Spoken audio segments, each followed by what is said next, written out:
Mira. Today we are unpacking an absolute global pressure cooker. I mean, we're talking massive yen currency interventions, hawkish Federal Reserve officials actively pushing for rate hikes, and literal physical blockades in the Strait of Hormuz threatening the global oil supply. Yeah, and all of that is happening while big tech is out here printing eye-watering $220 billion AI CapEx bills. It's a lot to process. It really is. So our mission today is to help you understand the baseline you're operating against. We're going to map out exactly what happened and why markets reacted the way they did. Right, but just before we jump into the numbers, we need to make it clear that this deep dive is strictly for market context and discussion. Exactly. This is absolutely not personal investment advice or a recommendation, so, please don't go betting your portfolio based just on what we talk about here. So just to give you a quick snapshot of the market for Friday, July 31st, 2026, the S&P 500 actually managed a late-day rally today. Which is wild, given how volatile this session was. It closed at 7,489.72. Great. And meanwhile, the 10-year Treasury yield surged to a pretty suffocating 4.745%. And we can't ignore energy. Crude oil spiked over 6% intraday, and it ended up closing near $86 a barrel. Yeah, a massive move. So, Mara, what set the stage before the U.S. session even opened today? Well, it was incredibly busy overnight, starting with the Bank of Japan and the yen carry trade.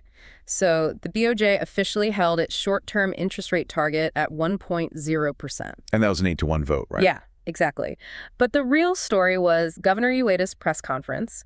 He struck an incredibly hawkish tone, basically signaling that policy can move higher before inflation is fully entrenched in their economy. Okay, wow. And didn't Japan's top FX diplomat also confirm something big? They did. Following their initial actions on Thursday, they confirmed a massive currency intervention to step in and buy the yen. And this wasn't just Japan acting alone, which is the crazy part. They had backing from the U.S. Treasury. Yeah, they really did. I mean, the Treasury literally told banks, via the New York Fed, to stand by for future actions.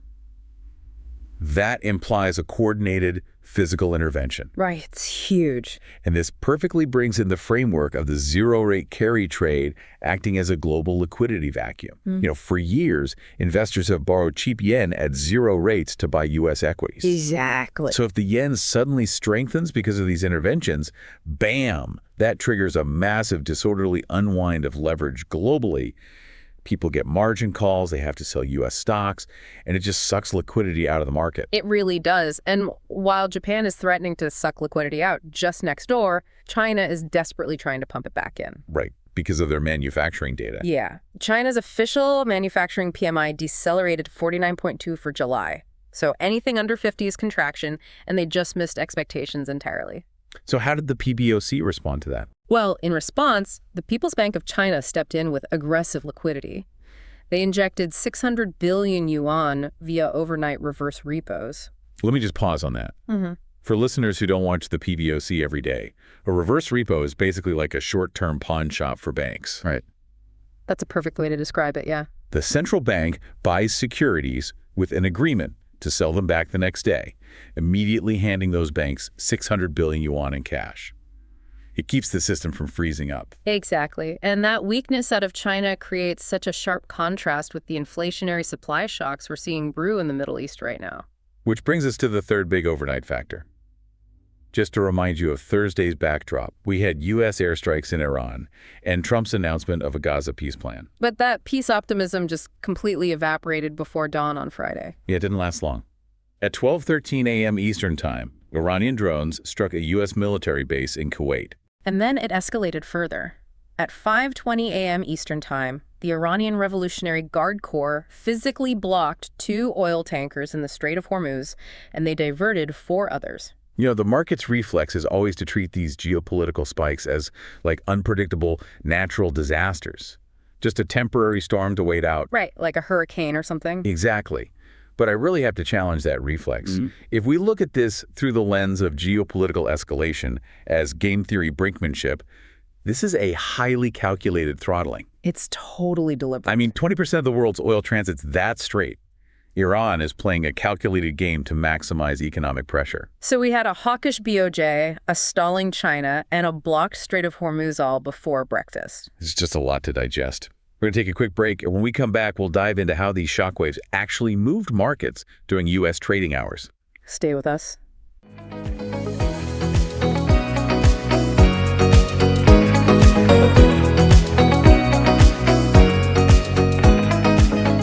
Welcome back. Let's look at the cash session. What actually moved markets during U.S. trading hours today? Well, right as the U.S. morning kicked off around 8 a.m. Eastern time, we got this coordinated chorus of Fed presidents stepping up to the mic. Well, yeah, they were not holding back. Not at all. We had Lori Logan, Neil Kashkari, Beth Hammack, and Thomas Barkin. Logan and Kashkari explicitly stated they would have preferred a rate hike at this week's meeting. A hike, not a hold, a hike. Exactly. And Hammack flat out said monetary policy is not restrictive enough. Which builds perfectly on the Warsh Fed's baseline of prioritizing sticky inflation.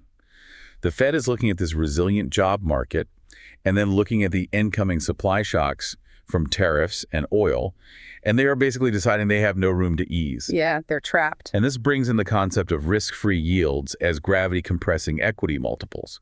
This hawkish wall pushed the 10-year Treasury yield up 8 basis points today. To that 4.745% level. Right, and that acts like gravity. If you can get nearly 5% risk-free, you demand a much higher return to risk your money in stocks, which crushes valuations. But yields weren't the only thing moving markets. We really have to talk about the oil spike and the weekend brinkmanship. Oh man, crude oil had some wild 2A action today. It really did. WTI plummeted to an intraday low of $81.06, but then it staged a massive 6% rally, closing at $85.99. And the catalyst for that late-day anxiety was reports hitting the tape at 4:53 p.m. Eastern Time, literally right as the market was winding down. Yeah, the worst time for news to drop. Right. The report said U.S. and Israeli forces are actively preparing to bombard Iranian energy infrastructure like power plants and refineries as soon as this weekend. And honestly, I have to challenge the market reaction here. Even with that late-day rally in equities, I don't think the market is fully pricing in this weekend risk. Why do you say that? Well, think about the oil shock as a multi-channel corporate margin tax. If Iranian refineries are hit, this isn't just about gas prices, it's a tax on every corporation's margins. Right, because freight costs go up, shipping insurance skyrockets, manufacturing inputs get more expensive. It severely compresses earnings going forward. Exactly. So to summarize the regular session, yields are acting like gravity and oil is acting like a tax. Both are putting incredible pressure on fundamentals. It's a tough environment. We're going to take one more quick break. After that, we'll look at the corporate events that managed to drag equities higher despite all this macro bloom and lay out exactly what to watch next week.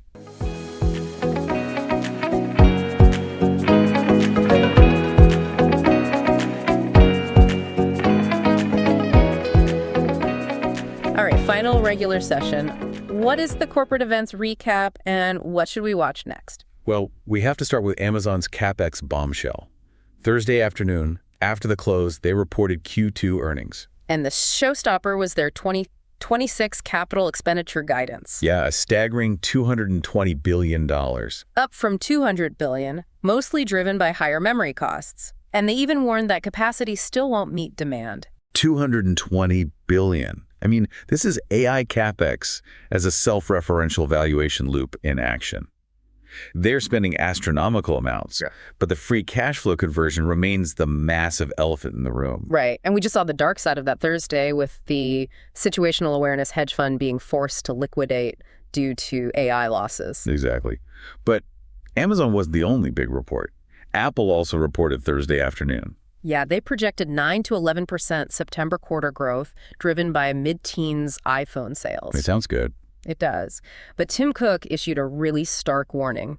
He said supply constraints are going to rise sharply in the autumn, impacting iPhones, Macs, and iPads. And aren't they still waiting on regulatory stuff too? Yeah, they're still desperately working to secure Siri AI approvals in China. Which just confirms this idea of AI infrastructure as a physical power and metals bottleneck. Yeah. You know, you can't just code your way out of physical supply chain constraints. No, you really can't. The physical limits are real. Average investor sentiment right now is basically cautious relief mixed with pure terror. Totally. I mean, with Amazon announcing $220 billion in capex and the Bank of Japan conducting massive yen buying, it seems global policymakers and tech CEOs are the only ones spending money like there's no tomorrow. Seriously. So as you log off for the weekend, let's just hope Apple finally gets that Siri approval in China. Because we desperately need an AI that can explain to us why crude oil just jumped 6% while our portfolios are stuck in fear mode. Happy weekend, and may your stops be tighter than shipping lanes in the Strait of Hormuz. Love that. But really, here's what you need to watch next on the calendar. First and foremost, monitor the weekend for those potential Iran and Israel energy infrastructure strikes. Right, the first liquid repricing for that is Sunday at 6 p.m. Eastern Time. Exactly. Then looking at next week, Monday brings the July ISM manufacturing PMI. Tuesday is JOLTS job openings. Wednesday is the ADP report and ISM services. And the big one is Friday, right? Yeah, the main event is Friday, August 7th, with the July U.S. employment situation, so payrolls and wages.